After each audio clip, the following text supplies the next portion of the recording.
So today we're going to discuss eBay's cluelessness on their own policies and defects they put on sellers like you and me.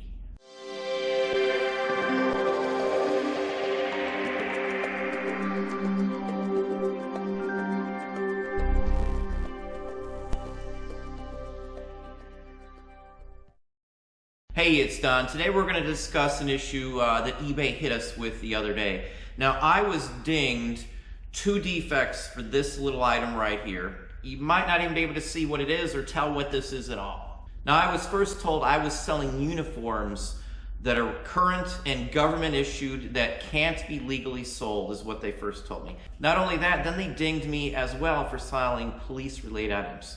This can't be both. It can't be government and police-related items. So why 2 dings? I have no idea. It took 6 days to get a response. They kept calling it a uniform. Well, now they've decided that it's a badge because the image on my item is fairly large. They can't comprehend, apparently, the size of this item. Next time I get caught doing something like this, apparently, I'm getting suspended from eBay, is what they're telling me. Now, this has happened before, which is the most ridiculous part of this. Every couple years, I have an issue with something like this. I'm always referred back to eBay's policy of what you can and can't do. Now, eBay's policy tells me 100% I can list these sorts of items if they meet all of the following requirements, 3 requirements. It's over 10 years old. This is at least 60, probably closer to 90 years old. Now, it can't be of current use at all. This is not of current use at all. It hasn't been for at least 60 years. Now, it also can't resemble any current, again, wording on eBay, current used item. This, again, doesn't do that either.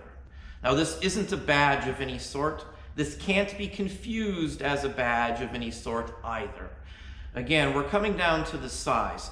Now, the biggest, worst part of this at all is that I am seeing a 2-tiered system for customer service at eBay.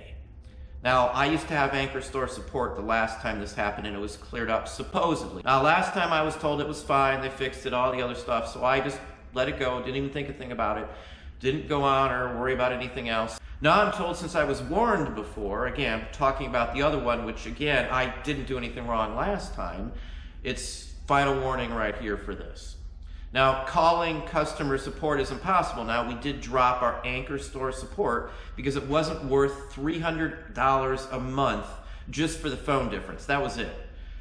We dropped it down to the next lowest one for $59.99 because we got enough listings here. It still covers us ending and selling similar and all that stuff. No need to have spent the other $240 a month. You know, that's close to $3,000 a year for just being able to talk to somebody. When you talk to somebody, you get someone here in the US, they understand what you're talking about, and it goes on and it's fixed fairly quickly. I didn't have much issues with, anchor store, phone support. Now, I'm getting someone who basically doesn't understand what I'm talking about, still doesn't know the difference between a badge, which is clearly has a seal on it, government, offices, and, it's very obviously a badge. This is not a badge. They can't comprehend the size of this. If this didn't happen every couple of years, it wouldn't be so bad. But once I think it's settled, I've talked to eBay on numerous occasions about this sort of thing, and it's never been an issue. I was told it was fine to list them on numerous occasions on phone conversations to eBay. They tell us, hey, if you have an issue, contact us first. If we say go ahead, you're fine to list it. Well, I've been told it's been fine for years. Now, there's nothing illegal about selling this item either. I go to military shows all of the time. I've got friends in law enforcement. I wouldn't do something to break the law if it was against the law. I don't sell military pamphlets. I don't sell government-issued medals or pins like that either. I know people say you can do that. It's fine. It's not. It's against the law, and eBay has them banned as well. You can't even sell the certificate for, say, a Purple Heart. But these sorts of items are openly clear and fine to sell. If you go to a military show, there will be law enforcement there. Sometimes the FBI's there. They look at guns and stuff like that to make sure everything's on the up and up. ATF will be there as well. Local law enforcement may be security for the facility. I go to them. Same with military shows, the same kind of thing. The majority, the vast majority of all of those who buy this sort of items from us as well are police, law enforcement, and ex-employees of these organizations. And that's usually who actually collects them. Obviously, it's their employment. So there's nothing odd, weird, strange about these being available to sell. It doesn't meet any of the criteria to be banned. It doesn't resemble anything, whether past or present. This doesn't look like anything that has ever been used as a badge in the government at all, nor does it look like anything new. Nor could you confuse the size. Now, obviously, I don't think eBay is going to do the right thing and remove the defects. I was told last time the defect would be gone, and now I'm actually told now that that defect was my first warning, and now this is my final warning.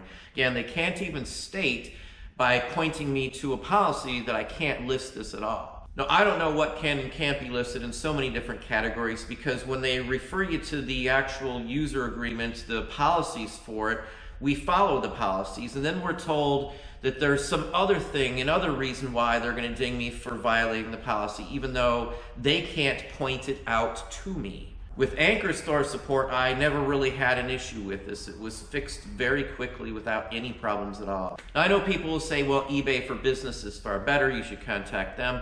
I went through that thing with eBay for Business, and I don't like the fact that I had to go off and out of Facebook to verify who I am to some strange site. One of the times it had me do that, I ended up on some strange site where they linked me to, and it wasn't a secure spot. So I don't know if it was hacked or a mistake or what. I don't trust between Facebook and eBay for our data to be completely safe. We had an issue with some of our mailboxes, our email accounts that were linked through Facebook. It's the only thing we can figure out. So again, we're not very trusting at all. You can get better customer service if you shell out more money and you're bigger. So there's no equal system. So if you're a bigger business and you happen to need the Anchor Store like we had in the past, you'll get better customer service. From what I personally see, again, because I've dealt with this in the past, and now I'm going around in a circle, and we're heading on the week mark right now, and they still haven't fixed it to what we would say would be the right thing to do based on their own stated policy on their own platform, the same stated policy they link to from the email where they say that I'm violating it. Now, that's just my take on it. I hate doing these sorts of videos. It gives me no joy whatsoever to sit here and have to put a video together on eBay screwing up. They do it a lot, and I try to just ignore most of what goes on. It's always eBay is the problem. I don't have these issues on any other platforms. I don't have to go back and forth and quibble. I know it used to be where Amazon was the biggest problem with it. Well, Amazon has been a lot more friendlier to those listing on the platform. They streamline it. The health page is much better. I mean, you can easily figure out what's going on with your account. I've been able to address the 2 issues I've ever had on Amazon. It didn't cost me anything. I wasn't warned I was going to be suspended. I wasn't giving a final notice or anything else like that. I've never had that sort of thing stated towards us on any platform that I've been on other than eBay and other than this one we got going on right here. It's actually kind of offensive when you run your business legit. You've checked on the rules, the regulations. Can you sell this? Can you sell that? You've checked from outside law enforcement and outside sources to verify that the items are correct. They don't violate eBay's policy, but yet here we are wasting time and thought and effort on something that should have never happened to us, because again, this is not the first time this happened. This has happened multiple times. Every 2-3 years, we've got to go through this over something stupid. And sometimes it's based on eBay's AI that pulls stuff based on wording in a title or something. I don't know, but that seems to be the case, that sometimes even a person isn't even looking at these cases, and they're suspending people based on, an AI or whatever the heck they're using over there now. It's so hard to tell because there's so many issues on and off going on over there. But anyway, that's about it for today. Hopefully that gives you some ideas, some thoughts. If you enjoyed this video, please hit that like button down below. You can also hit the bell icon to be notified if I post new content or go live. Subscribe and tell all your friends.